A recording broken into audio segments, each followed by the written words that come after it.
Did you know snitches get stitches, man? Oh, you'll like crop that part. Yeah, you did already. Okay, drum rolls. Thank you. We went viral. Yes.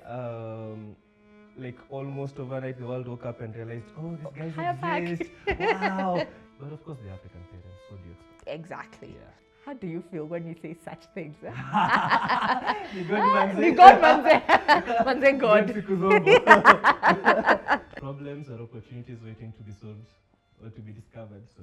Hey, this is a broad concept podcast by Ella. Welcome to season 4, episode 3, Circularity, the Battle of Lake Naivasha.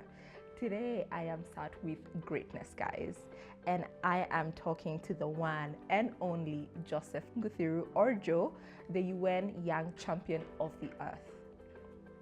Yep, I did not stutter, I said that right. The UN Young Champion of the Earth, who is also a Kenyan engineer and a social entrepreneur for his contributions to sustainable technology and circular economy. He is the founder of HyaPak, a startup transforming the invasive water hyacinth into biodegradable plastic alternatives. He is also a co-founder of M-Situ, a startup using AI in an early warning system to detect deforestation, wildfires, and charcoal burning. I told you greatness, guys. Furthermore, he is involved with AfroClimate, which empowers African entrepreneurs working in climate fields. Nguthiru is also an Obama leader and part of the 40 under 40 Africa. Joe. Wow. Joe. What have I, it feels like this is a condensed version of who you are and what you've done. What have I missed out on? Quite a number. Yes, a lot. Okay, fantastic. So we'll get right into that. But before we start our conversation, Joe, we're going to start with a game. Oh my God, okay. Yeah? Yeah. It is called Would You Rather, but make it sustainable. Okay? Mm-hmm. So I'm going to ask you 4 Would You Rather questions, and then you will pick what you'd rather and quickly explain why you'd rather it. And all this has to be under 2 minutes. Are we good? Good. Let me go ahead and set my timer. Okay. Yeah? Great. I Yeah. can set the timer? Mm-hmm. Okay, good. So, Joe, would you rather have HyaPak go viral overnight and be flooded with more demand than you can ever handle with zero infrastructure, or grow slowly and steadily but watch a competitor copy your idea and scale it faster than you? Both. You have to pick one. You have to pick one and tell us why. I've lived through both. Uh-huh. I know how either feels like. Yes. We went viral. Yes. Like almost overnight, the world woke up and realized, oh, these guys HyaPak. exist. Wow. Yeah. It's been crazy the last couple of months. Oh my God, we have thousands of unread emails, Okay. DMs across both company page, my personal profiles, Yes. and all this kind of stuff. I'm an pick one. engineer, so I'm not wired for this. Yes. Contrarian view, I'd pick the second. The second? Yeah. Okay, fair enough. Let me explain myself. Okay, and we have 2 minutes and 4 Yeah, questions. you still have the timer. Okay. I'd rather see the world getting out of plastics in either way, whether it's by us or by someone else. Okay. And if they happen to steal our ideas and execute it well, then that means they are creating more employment, they're doing away with plastics. It's an overall net benefit for the planet than if we just went viral and that's the rest to the bottom. Okay. All right. Okay. See, you're a smart guy. Hey. Would you rather the world ban single-use plastic tomorrow with zero alternatives ready, or keep plastic exactly as it is for the next 5 years while better solutions are properly being designed? 5 years. 5 years. Yeah. Again, I don't like the plastic industry a lot because of what plastic does to the world. But you will need to realize that there are a lot of socioeconomic effects to that. Yeah. There are countries whose entire GDP relies on oil, Yes. infrastructure, Yes. and plastics and so on. So you'd rather not have those people going homeless and all that economic trouble happening. Would you believe it? 2 minutes are up. I only answered 2. You only answered 2. Oh my God. And we had 2 sure. other questions. Reset the timer. No, That wasn't- too late. That wasn't fair. Yeah. No, it doesn't work like that. Oh my But God, okay. I'll give you the benefit of the doubt and just share with you the questions. You'll not answer them, but probably something to think about. Yeah. The other one would have been, would you rather spend a month eating only locally grown, zero packaging food, whatever is in season, no exceptions, or take a direct flight to speak at the world's biggest climate conference. You can always speak online. And lastly, it would have been, would you rather live next to a landfill for a year to truly understand the problem you're solving, or work inside a single-use plastic factory to understand your enemy, quote unquote, from the inside? The plastic industry, you don't need to live a whole year inside a plastic factory. So you'd have definitely... It's like really simple to understand the plastic. If you just take a day or two with every machine, you will understand it. But landfill is a really big issue. Yeah. It has a lot of biodiversity effects, so I don't want to understand that. Okay, fair enough. Thank you so much for that, Joe. Good question. I'm glad you appreciated that. But because one is never enough, we're going to play another game. Okay? Oh, good. Okay. Yeah. We like games, by the way. We like games very much. And this next game is called 5 in 15. Okay? So it's equally a time game, but this one is a bit more sharp. So you don't have to explain. Okay. But in 15 seconds, you're going to explain to us, share with us as many eco-friendly habits as possible. You can bust any myth. You can share with us any tips, facts, whatever. Very short, very fast. Okay. But 5 under 15. Okay, let's I've go. set my timer. Are you ready? Go. Yes. Tell us. Oh, I just said like Yeah. Take less flights. Use carpooling a lot Okay. and public means of transport. Recycle water a lot. Sorry. Time's up. It was 5 in 15.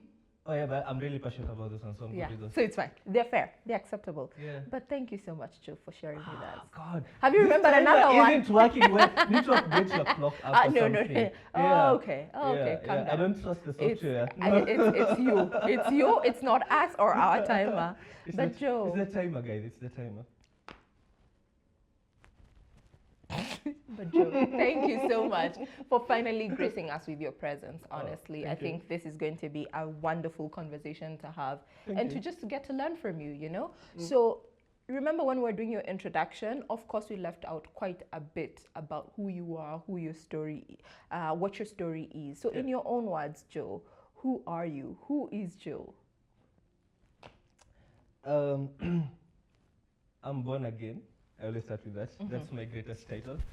I'm Joseph Nguthiru, very Kenyan. I love this country. Oh my God, yeah. He really does. The things that he WhatsApps, I was like, yeah, this guy. Yeah. I'm a brother, I'm a son, I'm a friend. I am a founder to two startups and one non-profit. I also happen to be in a lot of these fellowship programs that people usually have around the world. Yeah, I am a failed DJ. I wanted to be a DJ. No kidding. No kidding. Yeah. I wanted to quit my engineering school and become a DJ. Oh my gosh. To black parents. And we are here because it didn't work out. Thank Jesus. Hallelujah. Yeah. So HyaPak is actually, I think, my second or third thing I ever came up with. Oh, wow. And I didn't even think it would be something big because this was a final year project. Yeah. One of my very first things I ever created was a solar dryer that is now used by pyrethrum farmers across the country in Kenya. We did that thing in... Just lighting it in there. Just lighting it there. Yeah, it was... Which campus did you go to, Joe? Because some of us went to campus and we didn't think of serious things, serious solutions. We were there for a good time. We knew we were there for a good time, not a long time. So, no, I went to... Oh, wait. This is the part where I say, in your bio, you left out that I went to Alliance. Yes. So, after Alliance, I went to Egerton University. I didn't know what I wanted to do in life. Okay. I honestly didn't know. I don't think up to this point I have like a blueprint of so went to you know how they placed you to universities and then they placed me to do engineering, Egerton. I didn't like it. I didn't think it was something I'm so passionate about. So I started kind of studying at the side how to, literally just watching YouTube tutorials and all that, how to become a DJ. And I was so keen on it. Yeah. Until my role model, Avicii, committed suicide or died. And I was like, oh my God, this is not where I want to be. This is, Oh no. I went to like this sort of depression. I was like, no, this is where I wanted to be, and that's not how I want to end up. Yeah, so I gotta change. Yeah, I have to think of something else in life. So I started, I didn't used to attend classes a lot. So yeah, so I started to try and attend classes. My grades were like not doing so well again because I didn't like engineering. I didn't like school like that much. Yeah. But we went on this thing and then agricultural thing. Yeah. And then they were showcasing what they were having, and then they said that they were looking for a solution for solar drying for pyrethrum. So I was like, yeah, because I've seen something on YouTube about that. So I designed the thing, do that thing, and then we won. I'm like, oh, I won rather. And I was like, oh, this is so cool. Okay. And they're like, no, that's the time when like lecturers started paying attention to, who's this guy who just did something, and yeah. Have the grades started improving at this point? Kinda-ish. Yeah. Yeah, kinda-ish. But still, let's just focus on this project. No, it is focus. Like we just did it. One gave those people whatever they needed, the designs and everything, and just left it and continued attending classes badly. Yeah. Badly. Yeah. Okay. Yeah, and then just happened that HyaPak was a final year project. Again, doing it for the grades. This is a solo project. No. At this point, we had gone a class trip with my classmates to Lake Naivasha. Our boat gets stuck on the lake, so I carry some of this Ssn4 to school. I'm a bit intrigued by this problem. So I asked some of my classmates to come on board. We do it as a project because you have to do it as a group project. Okay. Yeah, we did it, and I honestly didn't think it would amount to something until much later when we posted it on Twitter, and started getting a bit of attention. And I left an internship. I was at L'Oreal to go back to school and try to figure out how to actually do it as a thing. So at this point, you haven't graduated yet? No. You're waiting graduation? Yes. And then I kind of deferred the graduation by a bit so that I can still use university resources as a student. Yeah, don't we all know that all too well? So you get your group members together now after your internship? No, No, that was when we were starting it out as a school project, but during the internship period, they couldn't all come because it's a risky thing, who leaves job that pays you to go and figure out this thing, a random thing that you did in school. Yeah. It's a risky move. I do understand that. And looking in the hindsight, you're like, what was I doing here? Yeah. Wow. So now you've deferred your graduation, you've gone back to school, and you're trying to figure this thing out. What are your parents thinking at this point, or what are discussions are you having with your folks? Not much, like I've won like 2-3 awards at so this point. like, so you're like, our son is a superstar. He knows what he's doing. Plus at that point, so I had a bit of, so the school project, I used my own money to like do everything. But at this point, we had like one of these awards had like some funding, not so much, just some small money, and then we were like, that's what I was using. So I wasn't like relying on them 100% for anything, so they weren't so mad about it. But of course, the African parents, what do you expect? Exactly. Yeah. Now, let me, while you're still within this space, you've started engineering in school. Do you think what you actually started prepared you for HyaPak, or they just sort of met somewhere and then you just pushed through? There's this thing in life, we say, no experience in life is ever wasted, right? And then your life is a culmination of all the things that have happened to you until now. Yes, right? It's because, that's true, yes. Because you met someone, because you went to this certain place, and then the ripple effects or the butterfly effect, however much you want to look at it, that makes you who you are. Yeah. So I wouldn't ever dispute the role of having done engineering. Just because I was at Egerton, because I went on this class trip, because I was doing civil engineering, specialized in water and environmental engineering, that all these things added up to me becoming who I am. Yeah. And if you take something off out of that, then you probably change something else. Yeah. So then it happened the way it was supposed to happen. Yes. And I always trust God's timing and God's plan. So, yeah. So now you've left your internship at L'Oreal and you've decided, okay, let me focus on this this hyacinth thing here. Yeah. There could be something. Yeah. Where we are today, how many years back is that? 4. 4 years. Yeah. 4 years ago, did you imagine it would be what it is today? Did you know it would be great? Yes. Or okay. Yeah, because that's the thing. like a lot of things in life are shaped by your mentality. All right. Right? If you think something is going to fail, it's Most likely likely going to fail. Yeah, because you're going to act in ways that are going to make that thing fail. Like, you're not going to push yourself, you're not going to work so hard about it, you're going to be invested, you're going to be obsessed, you're going to be motivated. And at the end of it, it will crash unless something happens. But if you think whatever you're doing is going to work out, I'm probably one of the biggest optimists living on this planet. I always think everything is going to work out. Yeah. Yeah, because I always believe it's going to work out. And if it doesn't work out, then it's a learning process. Yeah. Because you have to believe it's going to work out. You don't know how it will work out and how big it's going to work out, but it's going to work out somehow. Somehow it's going to work out. Yeah, I'm a big believer of things working out. Oh, fantastic. Yeah. We like that. We like a positive mindset here. The world desperately needs positive Yeah, vibes. I think it really does, especially given what's happening in the country and in the world today. The least you can do is probably try and uphold a positive mindset. Yeah. But now, 4 years later, we are sitting here. Yeah. You have become the UN Young Champion. Like, so many things have happened. Yeah. But while you're still crafting and putting together HyaPak, you have a seedling bag that you plant directly into the soil, you know, with the seedling or with the tree. What happens underground? Just give us the story of what you produce and how it actually works. Okay. So the idea behind HyaPak is rather simple on paper but hard on execution. So hyacinth is the world's most invasive aquatic weed.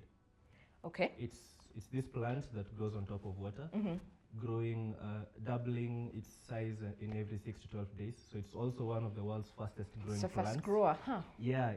And it replicates really fast, especially in polluted water. So we work with the communities that are affected by this, mostly the fishermen who cannot fish anymore and whose nets are getting dragged off and they cannot irrigate land and anything else. So the communities living around suffer a lot. And they get malaria because of the mosquitoes there. So we work with them to harvest the hyacinth. Okay. Then they dry it right there on site to extremely dry stuff. Then they bring over to our facilities in Nairobi. We now crush to fine powder, and then we do like a whole chemical process of like extracting cellulose and everything else and making like materials that are going to look, feel and perform like plastics. Okay. So we make our idea is to replace low density polyethylene, Okay. LDPE, the polythene bags. Yes. Because polythene is some of the things that are not usually recycled in the recycling facilities. It's too expensive and it's not feasible. And we don't recycle that here in the country. Globally, people don't recycle Globally. that, yeah. Okay. So we are trying to create an alternative for that Yes. particular value chain. So we create sheets of paper, Yeah. like that perform like plastics, and then you can cut and resize into any particular sizes, shapes, and everything. Yeah. And depending on the application, so for agriculture, we make them as seedling buds. So they're planted with the seedlings into the soil. Yes. They decompose in the soil because they're organic and because it's made out of hyacinth, Yes. which has a lot of nutritional value. Yes. It creates like nutrients that helps the plants to actually grow faster. Yeah, so it's a whole circular Ecosystem, economy. yeah. Yeah. Also, we make products that are used for courier packaging. They're used for logistics applications. We also make for cold storages for the flower industry and the fresh produce. Joe, how do you feel when you say such things? Ni God manze. Ni God manze. Manze God. No, like it's.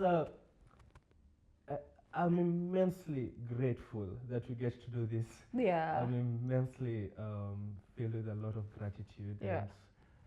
and humbled that I get the privilege of doing this, and I'm very happy. Wow. Yeah. You look it, and I can imagine the Yeah. team behind you is equally as committed to the vision, to making sure that we eradicate as much of this, especially unrecyclable type of plastic that we have in the environment. Yeah.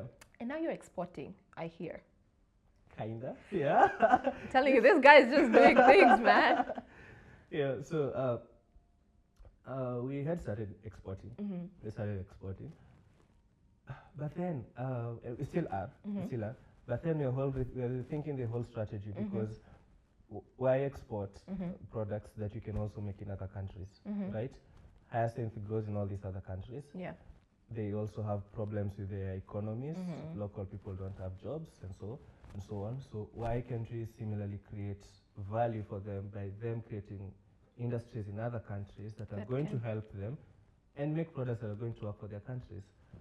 And so now we are doing that in El Salvador, Portugal, in Europe. That's why, let me tell you guys, I told this guy, can we do this podcast recording on this? It's like, I'm sorry, Ella, I have a plane to catch to Portugal.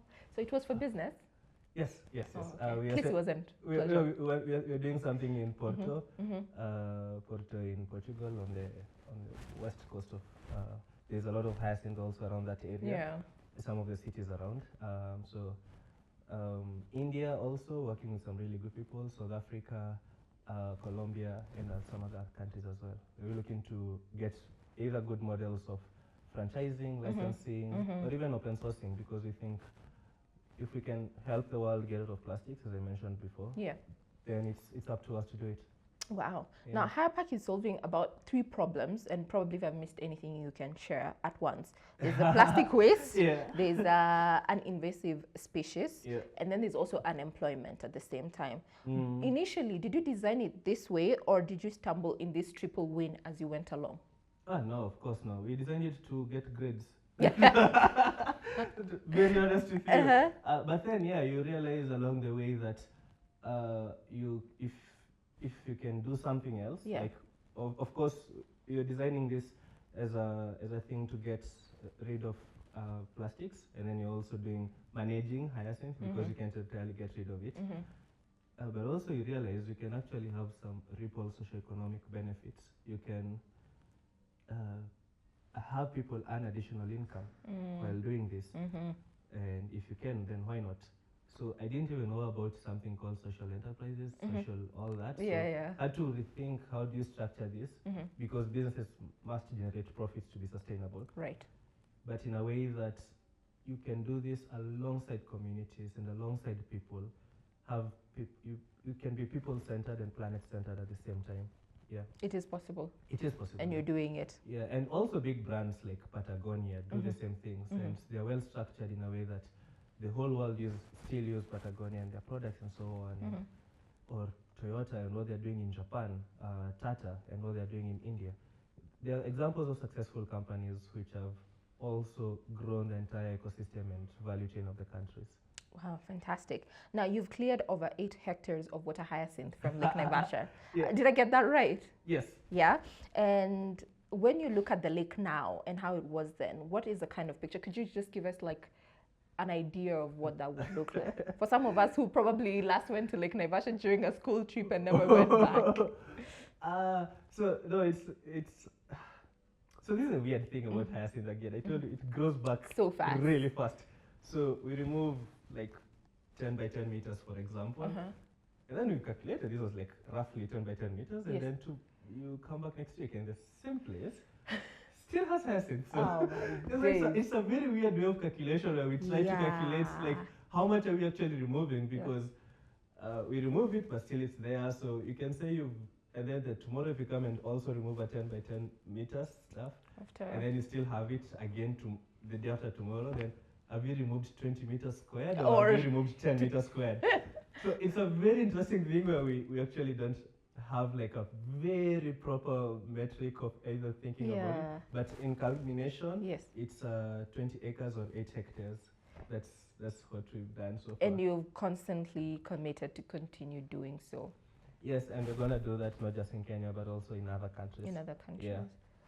Wow. The communities that are harvesting this hyacinth, you've said that you can be there's possibility to be an people-centered organization or even and also an environmental centered organization. What are some of the stories that you've had or you've experienced with some of these farmers or some of these people in these communities who are helping they've just not become fishers. I was about to say fishers of men.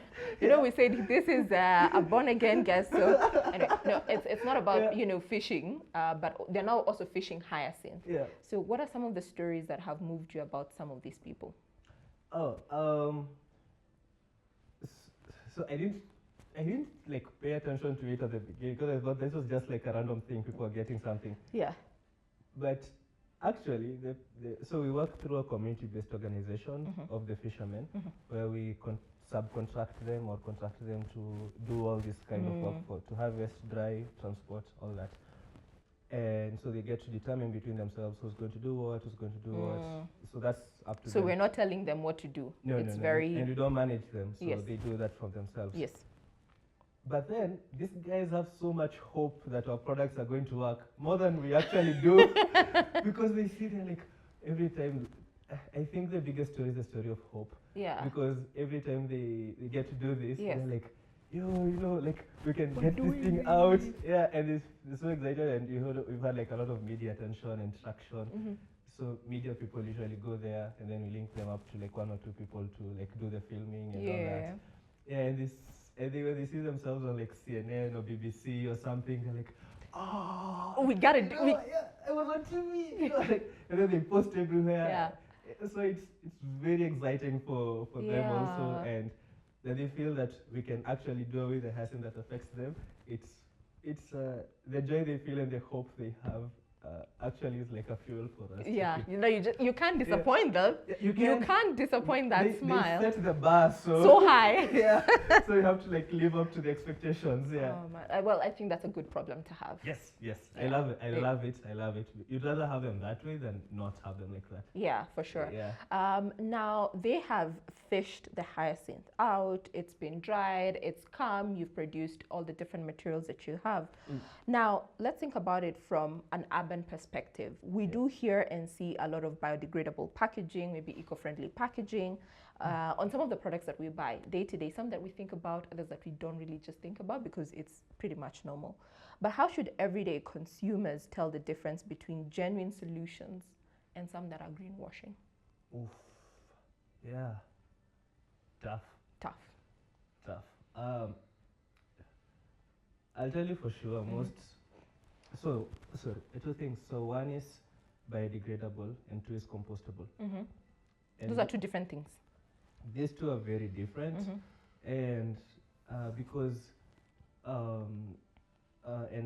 and because manufacturers have realized that consumers don't know, they use these words interchangeably, and sometimes they put it out there and everything else. So they'll use color green and put a leaf somewhere so that you feel, oh, I'm doing good for the planet. And then, just add the pricing a little bit so that you feel it's the premium, expensive, biodegradable stuff. No, well, they're not. So compostable means, for someone who doesn't know any of this, so compostable is these products will have to be collected and taken to a composting facility. Okay. And should they end up in a landfill, they're actually going to release methane. And methane is around 21 times more potent than CO2 as a greenhouse gas. So you're actually not doing good for the environment at all. Yep. Biodegradable is what you would ideally want to have if you don't have composting facilities. So biodegradable is what you can put at your backyard and have it rot back there without necessarily affecting anything, and will be still good for the soil and for the microorganisms and all that. Yeah. So one, there's a lot of greenwashing. I do accept that. I do know that for sure. And a lot of people give claims that are so ambiguous that people won't understand who are not in the circles and the value chain. And also, we don't have good composting facilities. So if you see anything compostable, likely it's not going to be composted. At least here in Kenya. Oh, wow. The other countries have some really good systems. Some, not all, but most of the things you see compostable are not going to be composted. So. Wow. Let me take you now back. So many years ago, Yes. especially if you grew up in shags or in the rural areas, I remember our grandmothers or grandparents used to have something at the back of the house, which was like a compost, or it's just like a huge old bag, and would throw trash there, and they would say this is good for the plants. And is that compost Yeah, that's good. Yeah, That's a good mechanism, or is that biodegradable? That's really good. I grew up actually in Nairobi. Yeah. Very concrete jungle. No, which is actually, I think like joining the dots, as I said backward, is that you realize you've grown up looking at trash all around you. Yeah. Like pollution has been the big thing everywhere. Grown up in Eastlands. Oh wow. So this is, growing up from Eastlands, and then you see all the trash everywhere, and then now you can get the chance to actually do something about something you saw growing up. Yeah. But yeah, speaking about our grandparents, it's very interesting, like in the African setting, that we don't have like landfills in our traditional systems. They somehow knew how to manage all the waste without having like a Dandora dump site somewhere there in their rural areas. And it's something that I think we've not wasn't passed down very well, because our habits are not reflective. They're not reflective of all. I think my grandparents or someone else, if you will relate to this, they knew how to like reuse products a lot. They knew how to like repurpose them for something else. If good example is what we call the Kimbo. Kimbo thing, or the Kasuku one. Yes, that container. After the container is used. Or cowboy. After the container is used, it was used for something else. Then something else, and something else, and it was never ever thrown away for any reason. Even the small blue band. Oh my gosh! Things. Yes. Yeah. So that tells you they had a different set of mentality than we do, and I think we've lost it. We've lost it somewhere. Yeah, I equally agree with you. I think we also need to find that kind of rooting and just understand how they did it. I mean, of course, times have changed.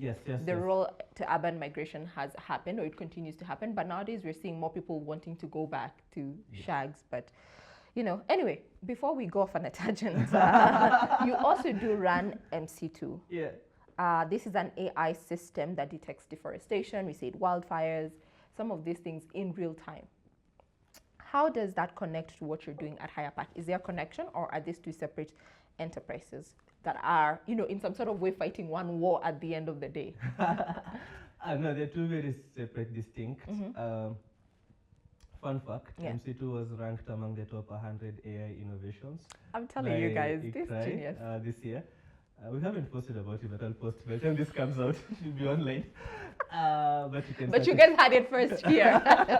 But you search it, you'll still see it somewhere on the internet. So what happened? The story behind it is about 2-3 years ago was the first time I ever met President Obama. We went to Greece to meet him for the Obama Foundation thing. And when we went to Greece is a very beautiful country. But it was during summer, a time like this, and they had this crazy heat wave that was there, and the heat wave caused wildfires. So when we were there, like our trip, the last days, they were closing down like some of these tourist centers, like the Acropolis and so on, and even the flights were being grounded because of the heat wave and some things like some weird stuff. So I came back to here to Kenya, and I told one of my friends, his name is Sam, and I was like, yo, bro, that thing is heat wave, and like we couldn't like wear coats, and like, oh, crazy, like. The stories are like, I know, it's lit. Yeah. It's, we don't have this kind of stuff here in Kenya. So like you explaining that the sky heat wave where? I know, like the sky was turning orange, and you're like, what? That's not a sunset. Yeah, it's crazy. So we were like, oh, but what if we made something for them to tell them to like check out of their homes before the wildfires actually now come to their homes? Like, oh yeah, shit, that sounds cool. So it's a business idea here. Yeah. So just so we were talking about designing these things. Yeah. Your business ideas everywhere. I know, because, okay, just to digress a little bit, I always think that problems are opportunities waiting to be solved or to be discovered. So that's my thing. Just dropping. Yeah. We see. So so we started creating this solution it's a device for detecting wildfires and all that, early warning system. But then again, we don't have those wildfires here in Kenya. Yeah. So, but we have deforestation and charcoal burning, which are very big problems. Yes. So now we repurposed the product to like sensitize it mostly to work on logging, illegal logging and deforestation. So the idea is we make devices about this size, solar powered.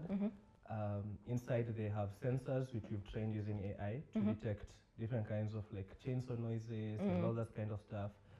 And then we place one on a tree. It's able to scan like 500 meters to a kilometer in radius. Okay. Sends real-time data to cloud, and then from cloud to KFS, the Kenya Forest Service. So if you go and try and cut down a tree somewhere within that vicinity, yes, it tries to triangulate your location, sends them coordinates. Yes. We like snitch on you, and then they come and snitches. Like, yeah, they like snitches, dude. Dude, did you know snitches get stitches, man? Oh, you like crop that part. Yeah, you did already. And then they come and like do whatever they need to do with you. Yeah. Yeah. Oh my gosh, how long did you start that? So now we've been doing it for like 1.5 to 2 years now. Yeah. So the big chunk of it, I'll be honest with you, is about training the data to detect, right? Because chainsaws make up to like 50 different types of noises, depending on like weather, direction of wind, weird stuff, echo. Yeah, so we have to like train our models to detect density of trees, density of trees, canopy. Yeah, so you have to detect against all these kind of threats. So creating the data set is really has huge. Been work. It's really huge. So we're still doing it. Right now we are piloting in Ngong Forest here in Kenya. And also we're working with Konza Technopolis. Yes. Oh, they changed the name to Technopolis. So yeah, with Technopolis. Yes.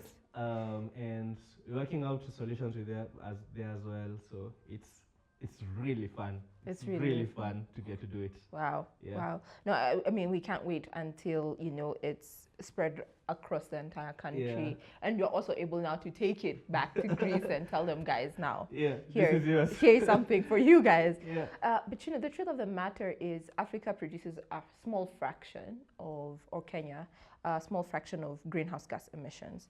But the truth of the matter is we bear the brunt of the climate crisis. Now, as someone who's actively building solutions, does this anger you, and how does it equally fuel you to not stop what you're doing? Yeah, so I just told you, like, there are two ways to look at problems. You can complain, or you can do something, right? Which I actually think, I'm not saying climate change is a good thing. Yeah. It's definitely not. For the people who are being affected, millions of people and everything. Yeah. It's really bad. But also, if you flip the coin, it's opportunities to do stuff. Look, some of the two biggest problems we have in Africa, number one, it's we have a median age of like 19 years of young people. We have big problems also with the climate space. So how can we use the climate space to create jobs for these guys coming out of university and technical institutions? So if my assessment is right, then that means that we can create jobs for, look, 1 out of every 4 Africans does not have access to electricity. 1 out of every 5, I think, does not have access to clean water. There are these weird stats. Yeah. So how do we train these young people to create solutions for solar? Because we have a lot of sunlight to create solutions for wind.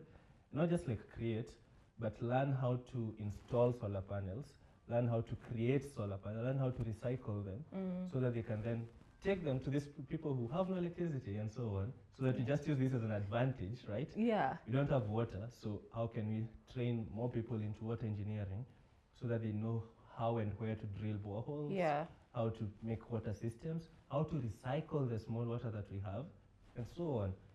I honestly feel like there's like an opportunity for us to like scale our economies and do like a lot of stuff, which also is a big problem. Yeah, at the same time. Look, people don't have access to energy, right? So how do we make a lot of clean cooking stoves for them? How do we make other accesses of energy like biogas and such other things that are going to be used by these people, so they don't no longer have to cut firewood and charcoal and all that, but they can still eat healthy and so on. We have problems with agriculture, but we waste around 1/3 of the food that comes from the farms. Yeah, the post-harvest losses are. Yes.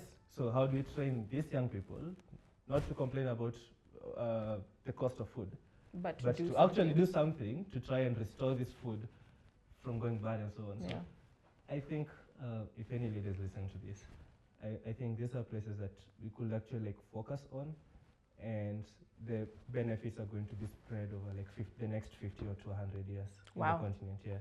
Now, when you speak like this, you're a young person and you're already doing it because you've got a UN award, an Obama Foundation recognition, companies that are gaining traction.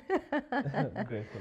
And these all these inspirations and all these dreams and vision that you have for equally other young people, well, any other person, old or young. But based on, you know, someone who's seeing this and they don't know where to start and they want to figure out where do I do it? I mean, I'm probably not in campus. I'm not going to go on a school trip. Yep. I'm not going to get stuck on Lake Naivasha. Yeah. But what can they do? I do? don't have a Twitter account to post a video. Exactly. X now. Yeah. Sorry, Elon. Yeah. But where can you tell this person to start? The other thing is that I think there are a lot of opportunities. Yeah. The problem is the distribution of all the opportunities. Mm-hmm. You'd find very generic example, without going to the specific question first, is that like in Kenya, you have so many opportunities for like employment and everything, but they're mostly concentrated in Nairobi. Yeah. So that's why you have like a lot of people coming to. So I don't think the problem is opportunities, but the distribution of these opportunities, so they don't get reach everyone. Yes. Which is what we need to correct, like in the long term. But right now, so there are free courses you can do online to learn things like how to install solar panels and how to go about it. There are places where you can take free internships and just get your hands, learn the skills. Yeah. Because without the skills, you're not going to be useful in the environment that's being taken over by AI, right? So learn the skills wherever, you know, whichever way you can. Yeah. Be ready. And the other thing is, for young people mostly, I think, in addition to like all the things you can practically do, there's also the personal thing of mindset. Yeah. Good things take time. That's the thing. Yeah, good things take time, and nothing. You know, we have this thing in Swahili. We say ukiona vielea ndio vimeundwa. Yeah, and that's the thing. So anything that you see working well, it took some people somewhere sleepless nights, and it took them a lot of grind to make it happen, which you can also do, luckily. Yeah. And right now that we have AI, it's like it cuts down the process of learning. So whatever you'll have taken like a lot of years to go to school and learn syllabus and pay tuition fee, you can actually do it from the palm of your hand. So, and speaking of AI, I think also that's a really big opportunity because it's not trained on our African setting. If open your favorite LLM today, unless they update it after listening to this, and then you ask it to draw for you a picture of an African girl going to school. Yes. You're going to see a mad hat somewhere. You're going to see like dusty road somewhere. Savannah grassland. Maybe a torn dress somewhere. Or a backpack that is leaning like that, you know. And if you ask it to draw a European girl going to school, you'll have like a happy person. This person ate a very good breakfast in the morning. Yes, I know. They have like loving parents and all this. You'll see like, I'm not saying they shouldn't have loving parents. I'm just saying like it's an opportunity for us to retell our African stories. Yeah. Because a lot of what gets told out here, it's not good. It's not the reality in the ground first, and number two, it's derogatory to us. So I think as a young person you need to learn, and these things you can do it from anywhere, right? You don't need to, as long as you have internet and a phone or even a laptop or access to it in some way. These things that you can learn, bare minimum, bare basic, and just do something about them. Okay. Okay, fantastic. Now, still on the same point, what is a thing or, you know, probably something that you'd share with one person on how they should interact with plastic starting today? Now, because we do deal with a lot of plastic every single day. Now, we already know if we want to change the world or if we want to change the situations that we're in, where to start. But what about when it comes to plastic in particular? So first, refuse a lot of plastic packaging. Okay. You don't have to package everything in plastics. You don't have to. You can package in something else and still get home. Still get home. Still get home. So first is if you can, refuse the plastic. Okay. You know, we had those things, refuse, reuse, recycle, Yes. blah, blah, blah, but they're actual reality. So number one, the biggest one is I think refusing. Okay. If you, me, and these guys also refused to use plastic straws, this organization or something will stop using plastic straws because no one is using them. And if they stop, then that means they won't even be produced in the first The place. manufacturing is, Yeah. So that's refusing. Number two is reusing. As mentioned before, like with the Kimbo thing and like Asoko stuff, how they were used until they wore out and everything, because you can reuse some of these things. You don't have to throw them away at every instance. Yeah. They can repurpose them for something else. And the biggest one is support all alternatives that you can. We have a lot. We have people like us. Yeah. Yes. Just saying. You have, just saying, FYI. You have glass, which is a really good product. You have cotton, which is also a really good product, because some of these things you can reuse. And I know some of these life cycle analyses are might be messed up if you calculate all of it. But if you look at it from the grand scheme of things, you're actually helping the whole industry to actually lower its carbon footprint if you try and use some of these things. Yeah, and also we can demand better from our companies that we use their products in our daily uses. Yeah. All right. Now, we already know where M-Situ is going to be in the next few years. We're going to go back to Greece and tell them, guys, my God, here you go. Here's the solution. But what is the version of HyaPak you're dreaming about 10 years from now? Gonna be the world's largest packaging company. Full stop. Whether biodegradable or organic or non-biodegradable, whichever. And the idea is, I want to see how many people we can employ, how much creation, how much value can we create for the world. The idea for HyaPak is 200 years, when all of us are not here, people will still be using technology that we've made so that they can choose plastic. So now we get into the exciting segment that we all love so much in season 4, which is Pass the Power and the Leadership Continuum. Now, for Pass the Power, Joe, we're going to ask you, who is one leader, African or Kenyan, that we should be paying attention to? I don't have one. Of course. I have several. All right, let's hear it.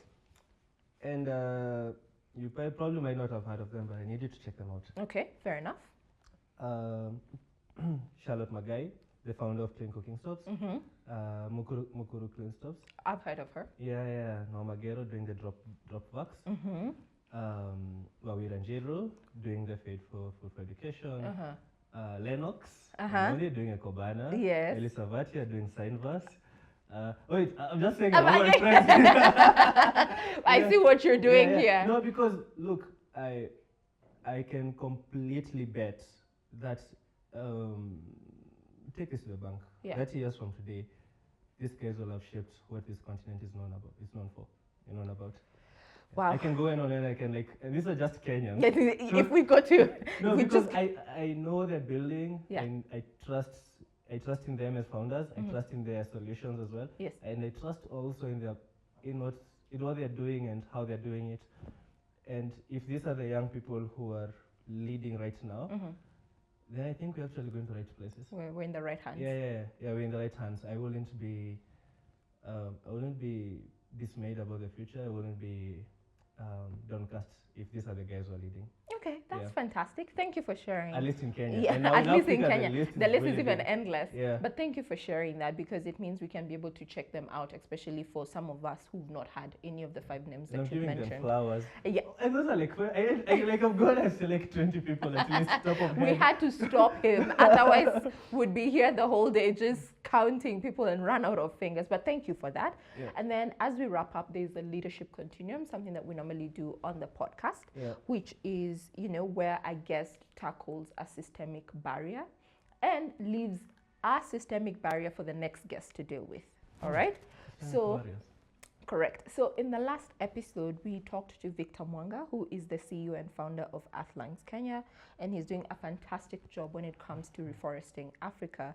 And he said the systemic barrier that he wants the next guest to tackle which is you, is what young people are doing in the world today to ensure that they leave it even better for the coming generation? Good question.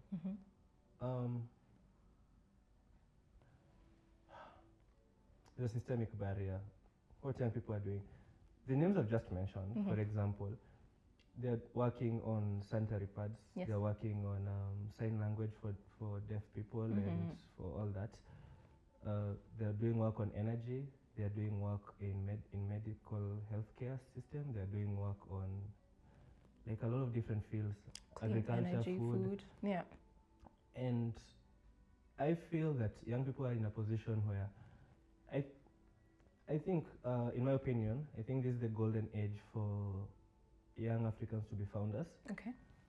And we are living in what Shenzhen was 40 years ago, in 1980s, when they were just starting to come out with a lot of brilliant things and a lot of capital starting to flow there. I think that's what we're living in right now, where Kenya is one of the big four in Africa, where we're being funded like a lot of capital flowing into the country. Right. You can see it in real estate, you can see it in other areas as well. And I think young people are in a place where, let's take advantage of this. Let's see what's around us. Let's see the opportunities again that are around us. Let's create solutions for them, because the world will pay attention to us. So, okay. Yeah, there are these things that you don't need to like blame the government. Yeah. Of course, yeah, the government has its place. I'm not whitewashing them. No. They have their own No. place. Yeah.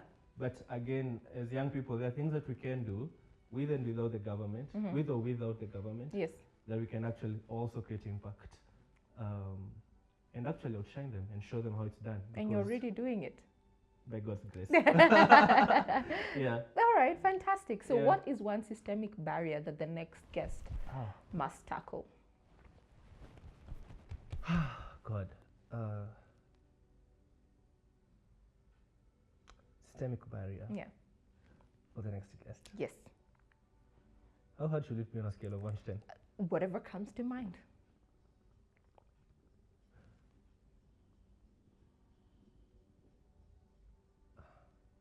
How do we solve... Wait, do I know what they're working on? Like which No, you industry? don't know. They didn't know what you were doing. Oh, Yeah. my God. How do you solve urban congestion? How do we solve urban congestion? Okay, that's a good one. Because I'll speak that first as someone living in the city, one of the fastest growing cities in the world, both by population and by size, and two, as a manufacturer. So congestion has a negative effect to the economy of a country. So if you're transporting goods, it takes longer to arrive. Yes. If it's people, it takes too long. And as an environmentalist, I'll tell you that vehicles on the road stuck in traffic are going to produce emissions. So those are some of the problems. And also now from a governance perspective, you have all these people concentrated in one place when you need to develop other places of the country. And we need to think about it. So I think that's a barrier that is not usually addressed in the right way. Urbanization. Yeah. And that congestion, and you need the next guest to unpack that. And I need them to think about it. Yeah. Okay, that's a fair one, and it's a very good one. So we'll definitely give it to them and get I'd like to know the answers. Yeah, best believe you will. The moment that one drops, I'll let you know personally. But oh my gosh, Joe, thank you so much for coming. I'm so glad that we finally managed to do this. Thank you. And continue winning, continue doing all these amazing things that you're doing, and we'll always be here behind you, rooting for you and supporting you every step of the way. Thank you. And when you're going to Greece to take this solution, don't leave me behind. Let's go.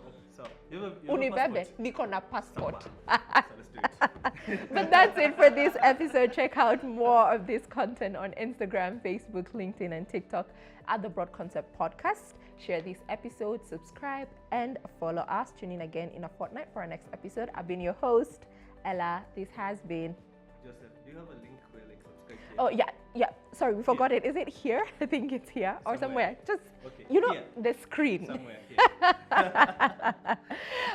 This has been Circularity, the battle for Lake Naivasha. Let's journey together.